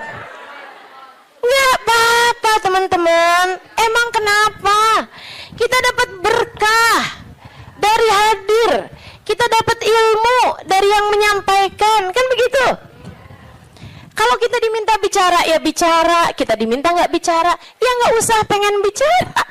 Biasa aja. Diminta diam, kita diam. Diminta bicara, kita bicara. Kan begitu. Hamba Allah subhanahu wa ta'ala. Saudara sekalian saya muliakan, ala kulli hal. Gitu ya. Enggak, saya cuma mau bilang aja, maksudnya bahwa yang sekarang kamu kenal itu dulunya juga nggak dikenal, kan begitu ya? Sekarang Habib Umar bin Hafid misalnya gitu, siapa orang nggak kenal sama Habib Umar bin Hafid, ya kan? Apakah pernah ada masanya Habib Umar nggak dikenal? Banyak, panjang masanya Habib Umar juga nggak dikenal, gitu. Jadi biasa-biasa aja. Yang masalah itu adalah rasa hati kita. Ini memang nih kelas-kelasnya ulama yang nggak kenal istilah star syndrome. Mudah-mudahan Allah karuniakan, teman-teman. Untuk orang-orang semacam saya ini, mudah-mudahan Allah karuniakan. Jangan sampai tuh kena penyakit yang namanya star syndrome ya. Kayak, tahu kan maksud saya? Ini sekali lagi tahadutsan bin ni'mah ya. Meskipun tuh waktu saya sebut star syndrome tuh ada juga tuh nenek-nenek di sini nggak ngerti. Tapi dia mau nanya bingung kan? Nggak usah dipikirin Melulun, nggak usah. Iya. Sehingga sekalian, jadi tuh karena saya belum tahu tempat-tempat di Jakarta, itu dulu awal kali saya datang ke sini dari pulang dari Hadramaut itu ada banyak majelis yang diantrinya sama suami saya. Suami saya nganterin tuh. Begitu ya. Jadi kalau ada orang, Ustazah ini kemana-mana nggak pernah dianterin sama suami, saya akan jawab, udah pernah.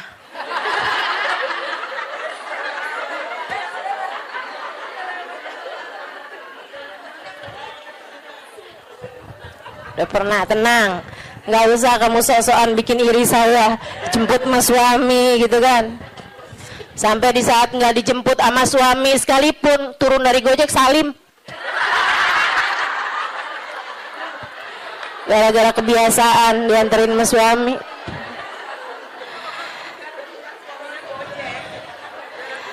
Akhirnya, pernah tuh ada waktunya, saya itu dianterin sama suami, habisnya itu pas pulang-pulang, saya telepon sama dia gitu. Saya bilang, jemput saya bisa nggak? Dia bilang, waduh, saya susah nih Alimah, saya jauh dari situ. Kamu tadi nggak bilang kalau disuruh jemput juga, saya pikir nganterin aja. Lah saya pulang sama siapa nih? Dia bilang, ya udah ajak siapa kek buat pulang ke rumah kamu. Naik apa? Panggil taksi aja kalau gitu. Duitnya dari mana? Dia bilang, Astagfirullah. Dia bilang, saya kawin sama siapa ini? Gak ngerti duit. Masya Allah, Masya Allah. Sehingga sekalian, jadi cerita aja gitu. Nggak punya duit nggak bikin saya jadi hina, bukan? Nggak kenal duit, nggak ngerti duit zaman itu, nggak bikin saya hina. Sehingga sekalian, sekarang saya punya duit, nggak bikin saya jadi tambah mulia. Enggak, cuman jadi lebih gampang aja kalau nyari taksi. Kalau nggak ada yang nganterin, meskipun juga nggak perlu naik taksi ya sekarang, alhamdulillah. Jadi sekalian yang saya muliakan, jadi itu kayak begitu gitu kan, urusan dunia nih nggak bikin kita jadi tambah mulia, nggak bikin kita jadi tambah hina. Kemarin tuh berapa lama yang lalu, Habib Umar ada cerita, teman-teman, ada cerita gini nih, kata Habib Umar, marat alayya ayyam, Habib Umar, pernah berlalu beberapa hari, bahkan beberapa bulan dari masa kehidupan saya, ma fi jaybi illa 3,000 riyal. Dia bilang, saya nggak punya apa-apa di kantong saya selain 3.000 rial. 3.000 rial sama dengan 15.000 duit kita. Main di daerah. Saya nggak punya selain daripada itu, kata Habib Umar. Cuma 15.000 perak tuh. Berhari-hari, berminggu-minggu, berbulan-bulan. Kata Habib Umar bin Hafid, apakah berkurang kemuliaan seseorang karena nggak punya duit? Apakah berkurang nilai saya gara-gara cuman punya 15.000 itu? Nggak berkurang. Dunia, teman-teman, tidak memuliakan seseorang. Habib Umar, saya saksinya. Hubabah Nur, Habib Umar, yang ada seberapa dikeluarin, ya udah dikeluarin gitu. Ada tamu-tamu, berapa puluh orang, berapa ratus orang gitu kan. Yang ada pun punya, keluarin. Itu. Nggak ada hitung-hitungan sama urusan duit. Hubabah Nur itu, teman-teman saya sekalian, karim banget, dermawan banget. Beliau itu bahkan, kan tinggal di kota Tarim, orangnya miskin-miskin. Banyak di antara mereka tuh yang kayak melahirkan gitu kan, terus nikah apa segala macem, itu pada nggak punya duit. Mereka itu di kota Tarim, kalau nggak punya duit, datangnya ke Hubabah Nur. Hubabah Nur kasih kepada mereka. Sehingga sekalian yang saya muliakan, sampai Hubabah Nur nih ceritain, bukan Hubabah tentu saja ya, cerita orang yang khidmah di rumahnya Hubabah. Itu teman-teman saya sekalian, sampai punya stok di dapur beliau, atinya kambing, atinya unta gitu ya, itu beliau stokin di freezernya beliau. Buat siapa? Buat perempuan Tarim yang melahirkan nggak punya duit biar bisa makan yang bergizi. Pikirin sama Hubabah. Ya Hubabah setiap kali ini gitu, ada uang, ntar beli ini, beli itu, beli ini, beli itu. Yang dipikirin orang, subhanallah, subhanallah. Itu orang mulia, emang mulia teman-teman. Orang mulia itu emang orang mulia. Tuh Baba Nur, orang mulia. Baik, kita doain panjang umur, sehat badannya. Karena kita ini masih belum sanggup ditinggalin sama beliau. Saya terutamanya, nggak sanggup saya. Bayangin Hubabah nggak ada gitu, bayangin Habib Umar nggak ada gitu. Ya Allah, mudah-mudahan Allah panjangkan umur beliau insya Allah. La ilaha illallah. Tuh, yang ada dibagi, yang nggak ada nggak usah dicari, ya kan? Yang nggak ada nggak usah dicari, nggak usah tertarik, nggak usah minta bahkan sama suami. Saran saya gitu. Nggak usah minta sama suami, jangan sandarkan rezekimu sama suamimu, jangan. Makanya kalau doa urusan rezeki itu teman-teman, nggak usah gini loh, ya Allah banyakin rezekinya suamiku ya Allah gitu, biar bisa ngasih aku gitu. Jangan teman-teman, doa aja, ya Allah karuniakan rizki kepadaku atau kepada kami deh gitu. Nggak usah kamu sandarkan rezeki kamu tuh sama suami, walaupun yang kerja suami. Karena itu namanya ngatur rezekinya yang dari Allah tuh kayak harus lewat suami gitu. Padahal kan nggak kayak gitu. Dia kan selama ini kayak gitu. Yaudah doain dia, doain kamu juga gitu. Ya Allah karuniakan kepada kami rizki yang halalan, thayyiban, mubarakan, mencukupi kami. Begitu kan? Untuk kehidupan kami. Begitu kalau mau minta urusan rezeki sama Allah. Meskipun para ulama-ulama yang zuhud-zuhud, minta sama Allah aja enggak, teman-teman. Minta nih urusan dunia sama Allah aja enggak. Minta sama Allah aja enggak, urusan dunia oh enggak. Kami tidak meminta kepada yang punya, bagaimana mungkin kami memintanya kepada yang enggak punya. Itu katanya Sayyidina Salim. Saya juga sering cerita ini. Cucunya Sayyidina Umar bin Khattab. Namanya Syekh Salim, Sayyidina Salim. Saudara sekalian, beliau nih Sayyidina Salim ini ulama terkemuka di kota Madinah, di kota Mekah. Kota Mekah. Satu waktu khalifah lagi haji. Khalifah tuh raja, presiden, ya, di atasnya presiden bahkan. Karena dia mengepalai negara-negara yang ada dalam khilafah Islamiyah. Gitu. Kayak kalau di kita apa ya, ketua PBB kali ya. Cuman itu jadi kayak mengatur negara juga. Kalau PBB kan ngatur negara-negara doang, nggak mengatur negaranya dia sendiri. Kalau ini kayak presiden, tapi selain daripada dia presiden, dia juga ngepalain negara-negara yang ada di dalam kepemimpinannya dia lah gitu ya.